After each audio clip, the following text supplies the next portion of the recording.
Bonjour, aujourd'hui nous abordons la fin du chapitre 17 de cristallographie. Nous allons notamment décrire les trois types de solides dont nous n'avions pas parlé la dernière fois. À commencer par les solides macrocovalents. Donc au sein d'un solide macrocovalent, il y a des atomes présentant des électronégativités proches qui sont liés par des liaisons covalentes. Pour un cristal parfait, un solide macrocovalent est en fait une seule molécule géante.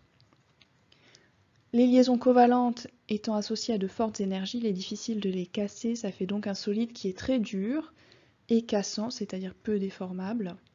Les électrons sont très localisés dans les liaisons covalentes, c'est donc un isolant électrique qui va présenter une température de fusion élevée. L'exemple classique du solide macrocovalent, c'est le diamant. Alors si vous regardez bien cette maille, vous pouvez reconnaître une structure de type cubique à face centrée, avec en plus 4 atomes situés dans des sites tétraédriques, c'est-à-dire que la moitié des sites tétraédriques sont occupés.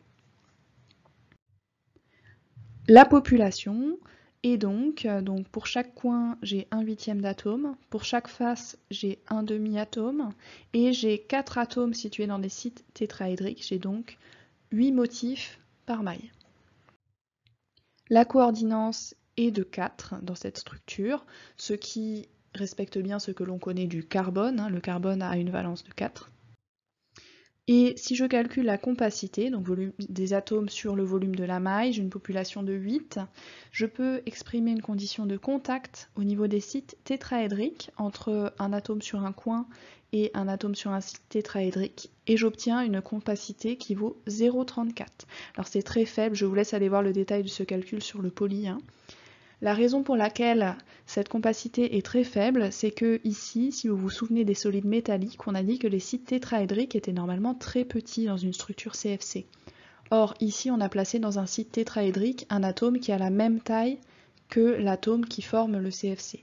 Donc, c'est-à-dire que pour pouvoir occuper ces sites tétraédriques, l'ensemble de la structure s'est étiré. On a donc une compacité très faible au final.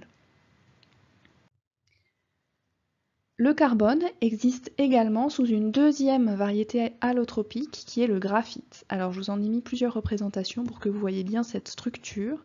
C'est une structure dans laquelle on va avoir des plans parfaitement plats, composés de cycles de type benzène reliés les uns aux autres, c'est-à-dire que l'on va avoir une délocalisation très importante au niveau de ces plans.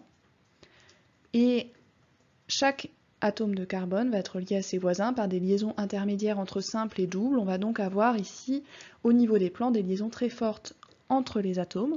En revanche, entre deux plans, on va avoir des liaisons de type van der Waals, donc des interactions faibles. Ce qui va faire du graphite un solide intermédiaire entre solide macrocovalent et solide moléculaire que l'on verra juste après. Il va donc avoir des propriétés un peu différentes. Tout d'abord, il est fragile et cassant car entre deux plans, on a des liaisons faibles qui sont faciles à casser. Également, au sein d'un plan, on a dit qu'il y avait une grande délocalisation possible, c'est-à-dire des mouvements d'électrons. C'est donc un excellent conducteur électrique et il présente une température de fusion élevée. La maille que vous pouvez voir à droite est une maille hexagonale dont on peut calculer la population. Je vous laisse vérifier qu'on trouve une population de 4 et une coordinance de 3 ici. La compacité de cette structure est très faible car pour les interactions faibles entre les plans, on va avoir une grande distance entre les plans qui fait que globalement la compacité est faible. On arrive au troisième type de solide, que sont les solides moléculaires. Alors ici, je l'illustre sur deux exemples. Vous avez d'une part le diode, donc qui a pour motif I2, qui cristallise selon une structure orthorhombique à face centrée. Et d'autre part la glace, donc le motif est H2O. Vous avez une structure de type diamant ici, si vous regardez les atomes d'oxygène représentés en rouge. Ils forment un CFC avec 4 sites tétraédriques, donc c'est-à-dire une structure de type diamant. Les atomes d'hydrogène s'intercalent entre les atomes d'oxygène ici. Les propriétés de ces solides, alors vous avez entre chaque motif des interactions intermoléculaires, donc relativement faibles par rapport aux liaisons covalentes que l'on a vues précédemment et aux liaisons métalliques.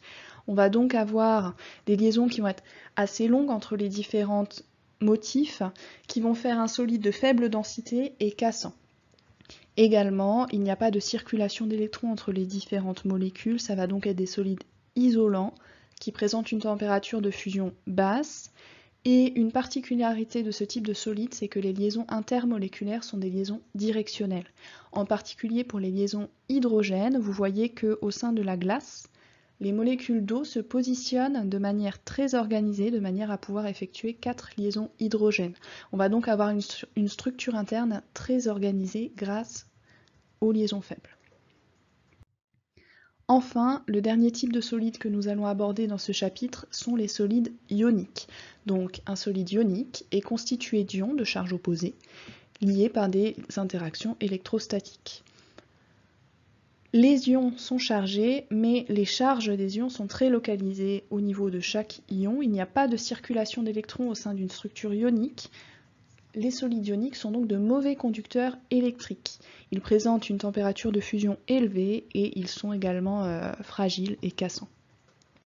On peut les décrire par le modèle du cristal ionique qui considère donc que le cristal est globalement neutre et que chaque ion au sein de la structure est une sphère indéformable qui a pour rayon le rayon ionique de l'élément. Généralement, le réseau cristallin va être décrit comme un réseau constitué des ions les plus gros, alors généralement c'est les anions, puisque vous savez qu'une espèce chargée négativement va avoir un rayon ionique plus gros que son rayon atomique. Et dans ce réseau, on va avoir les ions les plus petits, donc généralement les cations, qui occupent des sites interstitiels.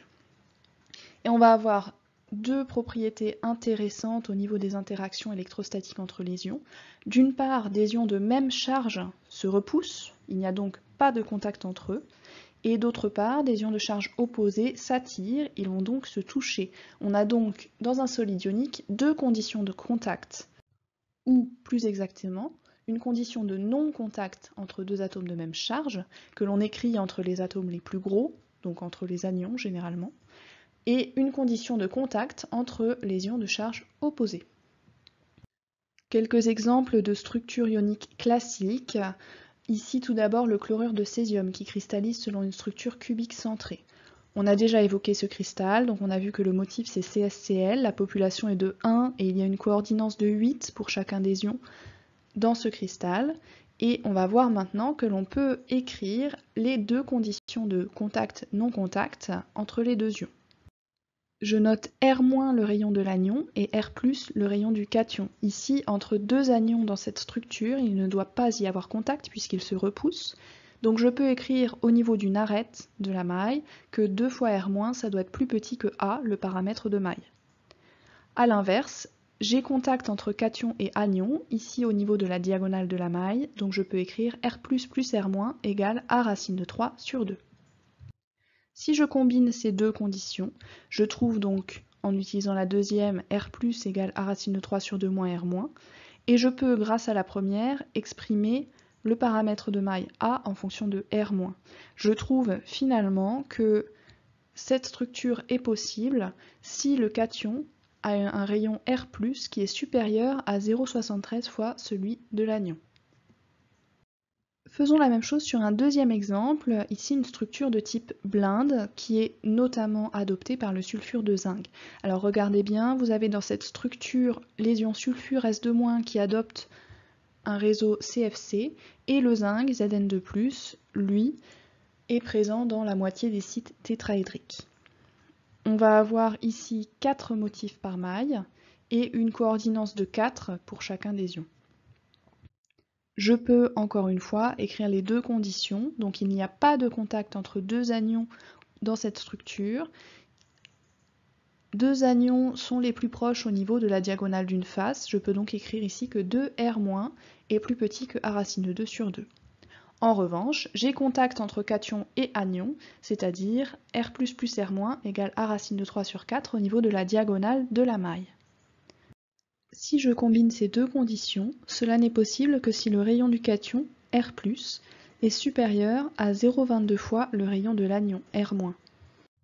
Enfin, dernier exemple, le chlorure de sodium. Donc dans cette structure, les ions chlorure ont également une structure CFC et les ions sodium Na+, occupent les sites octaédriques. de la maille. J'ai au final une population qui est de 4 motifs par maille et une coordinance de 6, comme on l'a déjà vu avec le bromure de potassium précédemment. J'écris les deux conditions de contact, donc entre deux anions c'est toujours un réseau CFC, donc j'ai la même condition de non-contact que précédemment, 2R- plus petit que A racine de 2 sur 2. Et entre un cation et un anion, j'ai ici une condition de contact au niveau des arêtes, qui me dit R- plus R+ égale A sur 2. Je combine les deux et je trouve finalement que cette structure n'est possible que si le rayon du cation est plus grand que 0,41 fois le rayon de l'anion. Donc au final, vous voyez que les trois structures que l'on a vues, et également toutes les structures que l'on peut observer par ailleurs, pour les cristaux ioniques, vont dépendre du rapport entre le rayon du cation et le rayon de l'anion. Au final, la structure qui est expérimentalement observée le plus souvent sera celle de compacité maximale, étant donné les rayons respectifs de l'anion et du cation. Donc par exemple ici, si je fais le calcul de compacité pour les différents solides que l'on a étudiés, on voit que pour le sulfure de zinc, la blinde est la plus adaptée. Pour le chlorure de sodium, la structure de type CFC présente la compacité la plus grande, et également pour le chlorure de césium, la structure de type cubique centré présente la compacité la plus grande. Donc on a chaque fois le meilleur compromis entre structure et compacité. Voilà qui conclut ce chapitre de cristallographie.